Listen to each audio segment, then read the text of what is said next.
हरे कृष्ण कृष्ण कृष्ण हरे हरे, हरे राम राम राम हरे हरे।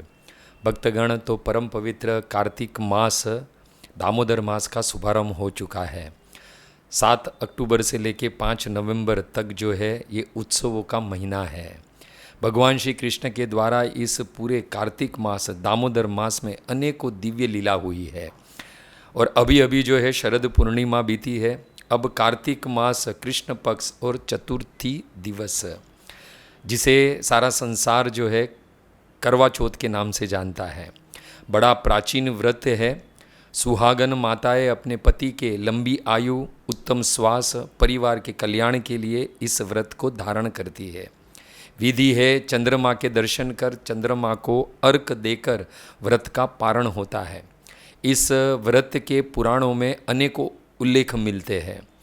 यह व्रत का ज्ञान स्वयं हिरण्यगर्भ ब्रह्मा जी ने सर्वप्रथम जो है देवताओं की पत्नी देव पत्नियों को दिया था। तो इस करवा चौथ की प्रथम कथा है। देवता और दैत्यों के बीच में युद्ध हुआ। देवताओं को अपनी पराजय दिखने लगी। तब देव पत्नियाँ घबराई, अपने पतियों की आयु बल क्षीण न हो इसके लिए सारी देव पत्नियाँ जो है ब्रह्मा जी के पास गई। और उस समय ब्रह्मा जी के द्वारा यही कार्तिक मास कृष्ण पक्ष की चतुर्दशी के दिन व्रत करने की आज्ञा जो है ब्रह्मा जी ने देव पत्नियों को दी। यह चतुर्थी का व्रत पति की आयु, स्वास्थ्य, बल को बढ़ाने वाला है। इसलिए हे देव पत्नियों, तुम सब लोग निर्जल निराहार रहकर इस व्रत को धारण करो। ब्रह्मा जी की आज्ञा शिरोधार्य कर कर समस्त देव पत्नियों ने व्रत धारण किया। जैसे संध्या हुई, चंद्रमा का उदय हुआ और देवताओं की विजय का समाचार मिला। तब देव पत्नियों ने चंद्रमा के दर्शन कर, चंद्रमा को अर्घ प्रदान कर चंद्रमा की पूजा की। सभी ने अपने पतियों के मुख का दर्शन किया और इस व्रत का पारण किया।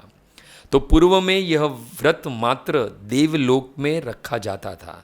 देव पत्नियां ही इस व्रत को धारण करती थी। पृथ्वी पर यह व्रत द्वापर युग में प्रकट हुआ। भक्तगण, जब महाभारत का युद्ध कौरव और पांडवों के बीच में निश्चित हुआ, तब यह व्रत द्रौपदी ने रखा था। श्री कृष्ण से प्रार्थना की कि हे गोविंद, आप मुझे बताइए मैं क्या करूं जिससे मेरे पतियों की इस महाभारत युद्ध में विजय हो, बल प्राप्त हो और आयु की रक्षा हो। महाभारत में वर्णन है कि श्री कृष्ण ने देवी द्रौपदी को इसी व्रत का ज्ञान दिया था। इस प्रकार द्रौपदी के द्वारा कार्तिक मास कृष्ण पक्ष चतुर्थी का यह व्रत धारण किया गया, जिसे हम करवा चौथ के नाम से जानते हैं। और पांडवों की महाभारत के भीषण युद्ध में विजयी हुई। इस प्रकार ये उल्लेख महाभारत में मिलता है। तीसरा देखा जाए तो एक कथा के माध्यम से हम इस करवा चौथ के व्रत की महिमा श्रवण कर सकते हैं, जो जगत प्रसिद्ध है। वेद धर्मा नाम का एक ब्राह्मण था, जिनके 7 पुत्र और एक कन्या थी। कन्या का नाम था वीरवती। उसका विवाह बड़ा सुंदर वेदज्ञ ब्राह्मण के साथ हुआ। ससुराल जाती हुई कन्या को 3 उपदेश जो है ये वेद धर्मा ने दिए। कहा अपनी बेटी को कि हे वीरवती, पति की सेवा ही सबसे बड़ा धर्म है। प्रतिदिन अपने पति के चरण को स्पर्श करना। दूसरा, पति के दाहिने चरण के अंगूठे को धोकर चरणामृत का प्रतिदिन पान करना। हे मेरी पुत्री, पत्नी के लिए पति के देह में समस्त देवताओं का वास होता है। यदि किसी स्त्री के पास धन न हो, शरीर योग्य न हो, समय न हो, यदि इच्छा है कि मैं चारों धाम अनेकों प्रकार के तीर्थों का दर्शन करूं, 12 ज्योतिर्लिंग का दर्शन करूं, परंतु ये न कर पाए, तो ऐसा शास्त्र में विधान है कि पति के दाहिने चरण के अंगूठे का पूजन कर उसे धोकर जो चरणामृत ग्रहण करती है, तो ऐसा शास्त्र कहता है कि समग्र तीर्थों में वास करने का फल प्राप्त कर लेती है। और तीसरी आज्ञा जो है इस वेद धर्मा ब्राह्मण ने अपनी पुत्री वीरवती को दिया कि कार्तिक कृष्ण पक्ष चतुर्थी का व्रत करे। इस प्रकार वेद धर्मा की कन्या ने अपने पिता के द्वारा बताए गए सारे शास्त्र के नियमों को जो है पालन किया। तो इस प्रकार वेद धर्मा ब्राह्मण ने अपनी बेटी वीरवती को प्रथम उपदेश दिया, पति के चरण को स्पर्श करे। दूसरा दिया कि पति के दाहिने चरण को धोकर उसका चरणामृत पान करे। और तीसरा उपदेश दिया कि कार्तिक मास कृष्ण पक्ष की चतुर्थी का व्रत करे। इस प्रकार वेद धर्मा की कन्या का प्रथम करवा चौथ आया और संयोगवश वो मायके में ही थी। व्रत किया निर्जल और निराहार। संध्या होते होते वह मूर्छित हो गई। 7 भाइयों थे उसके और बहन की इस दशा को देख नहीं पाए। पता चला कि आज चंद्रमा का उदय भी जो है थोड़ा देर से होने वाला है। 7 भाई जो है व्याकुल हुए अपनी इस बहन की स्थिति को देखकर। उन्होंने एक छल किया और कहा कि देख देख बहना उठ, चांद निकल आया है। अब तू चंद्रमा को अर्घ प्रदान कर और जल और अन्न ग्रहण कर ले। छल क्या था, एक भाई जो है दूर पेड़ पर चढ़कर दीपक लेकर खड़ा हो गया और कहा देख बहना, चंद्रमा निकल आया है। दूर पेड़ पर दीपक को चंद्रमा समझकर उस वीरवती ने चंद्रमा को अर्घ प्रदान कर कर जल और भोजन ग्रहण कर लिया।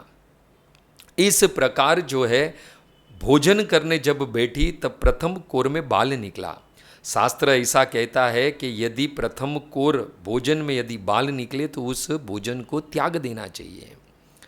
दूसरा कोर जब लेने गई तो वापिस बाल निकला और तीसरा कोर जब लेने गई तब उसके पति की मृत्यु का समाचार मिला। पिता वेद धर्मा को अपने पुत्रों के द्वारा किया गया छल जो है वो पता चला और समझ गए कि मेरी पुत्री वीरवती से बड़ा अपराध हुआ है।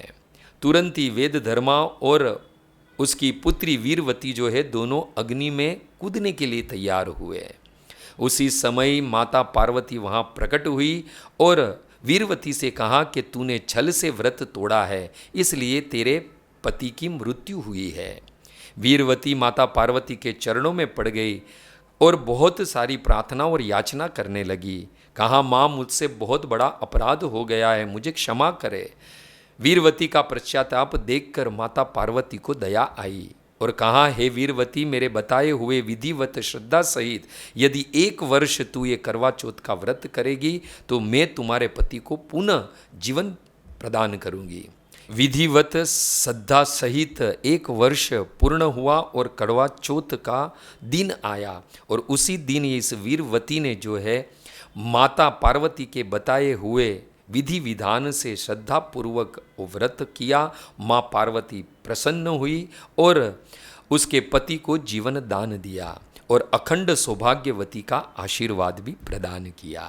करवा चौथ की परंपरा के पीछे कई पौराणिक मान्यता और कथाएं प्रचलित है जो इस व्रत के महत्व को और महिमा को बढ़ाती है। करवा माता की कथा। एक प्रचलित कथा के अनुसार करवा नाम की एक पतिव्रता स्त्री थी। एक बार नदी में स्नान करते समय उसके पति को एक मगरमच्छ ने पकड़ लिया। करवा ने अपने सतीत्व की शक्ति से यमराज को भी विवश कर दिया और अपने पति के प्राण को वापस ले आई। उस दिन कार्तिक मास की चतुर्थी थी। तभी से इस दिन को जो है करवा चौथ के रूप में मनाया जा रहा है और सुहागिन महिला करवा माता से अपने पति की रक्षा की प्रार्थना करती है। भक्तगण यदि रामायण में चले तो माता अनुसुया द्वारा भी यह करवा चौथ का व्रत धारण किया गया था। यदि देवी सावित्री की बात करें तो उन्होंने अपने जीवन में 2 व्रत पूर्ण जीवन श्रद्धा सहित किए थे। उसमें से प्रथम व्रत था वट सावित्री व्रत, जिसे वट अमावस्या कहते हैं, और दूसरा व्रत था ये करवा चौथ। ये व्रत बड़ा बलशाली है। इसी व्रत के बल पर जो है वो सावित्री ने यम के यहाँ से अपने पति को पुनः प्राप्त किया था। तो इस कथा से हम ये समझ सकते हैं कि करवा चौथ का व्रत कितना बलशाली है, जो पति की लंबी आयु बल स्वास्थ्य प्रदान करने वाला है। परंतु ये व्रत तो इस देह के पति के लिए किया जाता है, परंतु वास्तविक हम शरीर नहीं, हम आत्मा है। तो यहाँ पर एक प्रश्न उठे कि आत्मा का पति कौन है। इसके लिए हमें श्रीमद् भागवत में चलना होगा। अभी अभी शरद पूर्णिमा की रात्रि बीती है। उसी शरद पूर्णिमा की रात्रि को श्री कृष्ण ने बंसी बजाई। गोपियों ने जब इस बंसी की ध्वनि सुनी, गोपियाँ अपनी सुध बुध खो बैठी। अपने घर, बच्चे, पति सभी को त्याग कर यमुना जी के पवित्र तट पर पहुंची। जब श्री कृष्ण ने देखा कि इस प्रकार मध्य रात्रि के समय सारी गोपियाँ उनके दर्शन करने के लिए आई है, तो श्री कृष्ण जो है श्री धर्म की बात करने लगे। श्री कृष्ण ने कहा, आप लोग शादीशुदा हो, इस तरह मध्य रात्रि में अपने घर परिवार को छोड़कर किसी पराये पुरुष को मिलना उचित नहीं है। स्त्री धर्म कहता है निष्ठापूर्वक अपनी पति की सेवा करनी चाहिए।